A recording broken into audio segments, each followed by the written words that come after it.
Bonjour tout le monde. Aujourd'hui, en fait, ça va être un retour sur le cours sur la position apparente. Donc, nous sommes dans le chapitre 2 sur la réfraction. La réfraction, en fait, c'est lorsque ton rayon dévie de sa trajectoire ordinaire parce qu'il change de milieu. Donc, nous avons ici, dans le numéro que vous voyez à l'écran, vous avez une pièce de monnaie, en fait, qui est au fond de la piscine. Donc, la piscine qui mesure 3,65 mètres de profond. Alors qu'en réalité, le sou nous apparaît en fait, beaucoup moins profond qu'il ne l'est en réalité. Donc, ce que vous voyez, là, c'est qu'ici, le sou avec les pointillés est beaucoup moins profond que le vrai sou. Donc, le vrai sou qui est, en fait, le point noir que vous voyez au complet. En examen, si jamais on vous demande, en fait, de trouver la position de l'objet apparente, vous devez, en fait, faire une continuité de le champ de vision de l'observateur. Donc, vous la continuez et vous allez faire un axe, en fait, qui est perpendiculaire au vrai et au croisement des deux, vous retrouvez la position apparente de l'objet.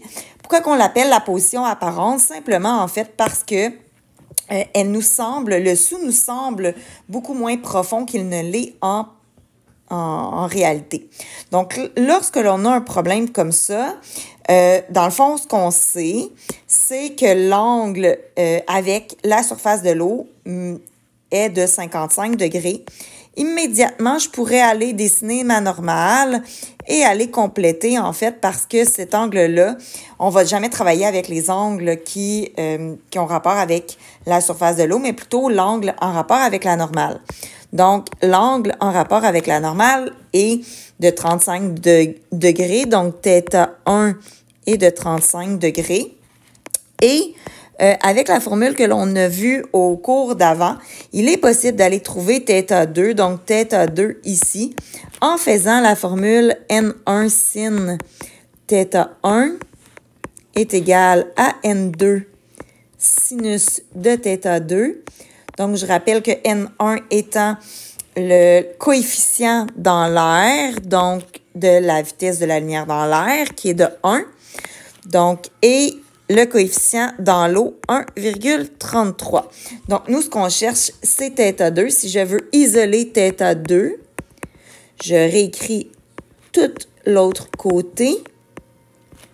Le sinus, ce que je vais aller faire, en fait, c'est un sinus moins 1 de toute ma parenthèse. Et le N2, puisqu'il multiplie le sinus de θ2, vient diviser, en fait, pour qu'il disparaisse complètement. Donc, θ2 est égal à sinus moins 1 du N1. Donc, 1 fois... excusez-moi, j'ai oublié sin de θ1. Donc, 1 fois le sinus de 35 divisé par le θ... pas le θ2, excusez-moi, ici. Donc, c'est N2. Pardon. Donc, le N2 étant le coefficient dans l'eau. Donc, 1,33. Et si je calcule sur ma calculatrice, donc le sinus de 35 divisé par 1,33 et le sinus de moins 1, tout ça me donne θ2 de 25,55 degrés. Donc, θ2, ici, je peux l'effacer. Je suis rendue avec une valeur connue. Donc, de 25,55. Lorsqu'on a un numéro comme ça de position apparente, le but, en fait, c'est d'aller faire deux triangles rectangles qui ont la base, donc la même base, donc une base commune, ce qui fait que je vais pouvoir la réutiliser. Donc, mon premier triangle, en fait, je vais le dessiner d'une autre couleur pour que ça soit encore plus clair. Le premier triangle étant, en fait, le triangle rectangle formé avec le vrai sou. Donc, celui-là ici, Celui-là ici, je vais le redessiner simplement en fait pour que ça soit plus clair et inscrire les données que je possède par rapport à ce triangle-là. Donc, les données que je possède, c'est entre autres que la hauteur de la piscine mesure 3,65 mètres. Donc, qui est mon côté ici. Mon angle, je le connais aussi depuis que je l'ai calculé avec ma formule, donc 25,55. Et ce que je veux, ça serait en fait d'aller trouver la mesure de ma base.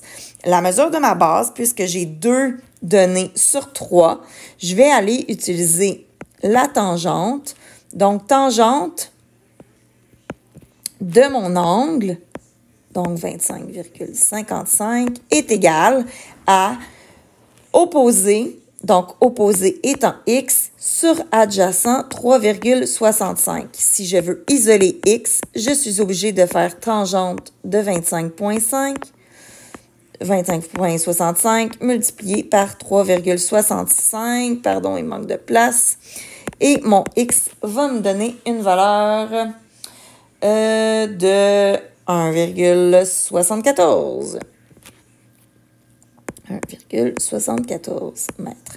Donc, ce que je sais, c'est que ici, mon triangle, ma base de mon triangle mesure 1,74. Donc, je vous ai dit tantôt que le but, c'était d'aller faire un deuxième triangle qui va avoir la même base. Donc, la même, en fait, la même grandeur de base. Donc, mon deuxième triangle sera celui-ci. Puis, si on remarque bien, ben celui-ci, ce triangle-ci, possède exactement la même base, donc, que celui que je viens de trouver la donnée. Donc, si je redessine mon deuxième triangle, celui-là est moins élevé comme ça. La donnée X, donc 1,74 mètres, je peux la réutiliser. Je ne connais pas la profondeur et c'est d'ailleurs ce que je cherche. Par contre, l'angle ici, je vais être capable de la trouver. L'angle ici, c'est celui-ci. L'angle que j'ai marqué ici, en fait, c'est la même valeur que celui-ci. Pourquoi? Parce que c'est des angles opposés par le sommet. Donc, mon angle mesure 35. Encore une fois, j'ai à mon angle de 35, j'ai le côté opposé et je cherche mon côté adjacent. Donc, je vais pouvoir réutiliser encore la tangente de 35 est égale à, donc, TOA, donc dans ce cas, TOA, TO, donc O, c'est l'opposé 1,74 mètres sur l'adjacent. L'adjacent étant la valeur dont je cherche. Si je veux isoler X, ce que je dois faire, c'est 1 fois 1,74 divisé par la tangente de 35 et mon X va me donner une valeur de 2,48 mètres. Donc, ça ici mesure 2,48 mètres et par le fait même, j'ai trouvé la hauteur de celui-là. Donc, c'était la chose que je cherchais par rapport à mon triangle. Dans ce numéro-là, je vous ferai remarquer par contre que le dessin n'est pas à l'échelle, donc c'est tout à fait normal que cette hauteur-là mesure 2,48 mètres, alors que celui-là, donc tout ça mesure 3,65. On n'est pas on n'a pas fait un dessin à l'échelle, donc c'est tout à fait normal.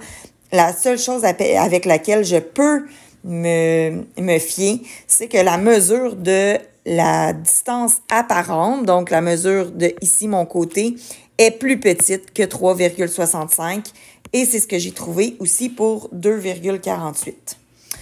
J'espère que ça vous a éclairé pour la distance apparente, donc la hauteur apparente. Les numéros se font tous semblables, donc tous de façon identique à celui que je viens de faire. Le but, c'est d'aller faire 2 triangles rectangles avec la base qui est identique dans mes deux triangles et de remplacer les données par ce qu'on est capable d'en déduire. Donc, j'espère que ça vous a aidé.